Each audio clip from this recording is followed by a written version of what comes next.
ಆಹಾರದಲ್ಲಿರುವ ಸೂಕ್ಷ್ಮ ಪೋಷಕಾಂಶಗಳನ್ನು ಶಕ್ತಿಯನ್ನಾಗಿ ಮಾಡುವಲ್ಲಿ ಪ್ರಮುಖ ಪಾತ್ರ ನಿರ್ವಹಿಸುವ ವಿಟಮಿನ್ ಬಿ1 ನಮ್ಮ ದೇಹದಲ್ಲಿ ಏನೇನು ಮಾಡುತ್ತೆ ಅಂತ ನೋಡೋಣ. ನೀರಿನಲ್ಲಿ ಕರಗುವ ಈ ವಿಟಮಿನು ನಮ್ಮ ದೇಹದ ಎಲ್ಲಾ ಚಟುವಟಿಕೆಗಳನ್ನು ನಿರ್ವಹಿಸಲು ಬೇಕು.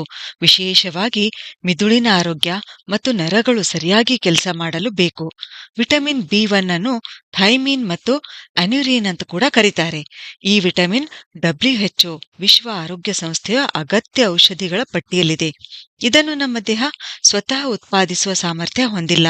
ಅದಕ್ಕೆ ನಾವು ಇದನ್ನು ಆಹಾರ ಪದಾರ್ಥಗಳಿಂದ ಪಡೆದುಕೊಳ್ಳಬೇಕಾಗುತ್ತೆ. ಯಾಕೆ ನಾವು ಪ್ರತಿದಿನ ವಿಟಮಿನ್ ಬಿ1 ತೆಗೆದುಕೊಳ್ಬೇಕು? ಇದು ನಮ್ಮ ದೇಹದಲ್ಲಿ ಕಾರ್ಬೋಹೈಡ್ರೇಟ್ಗಳು ಜೀರ್ಣವಾಗಲು ಸಹಾಯ ಮಾಡುತ್ತದೆ. ಈ ಕಾರ್ಬೋಹೈಡ್ರೇಟ್ಗಳು ನಮ್ಮ ನರಗಳಿಗೆ ಶಕ್ತಿ ಕೊಡುತ್ತವೆ.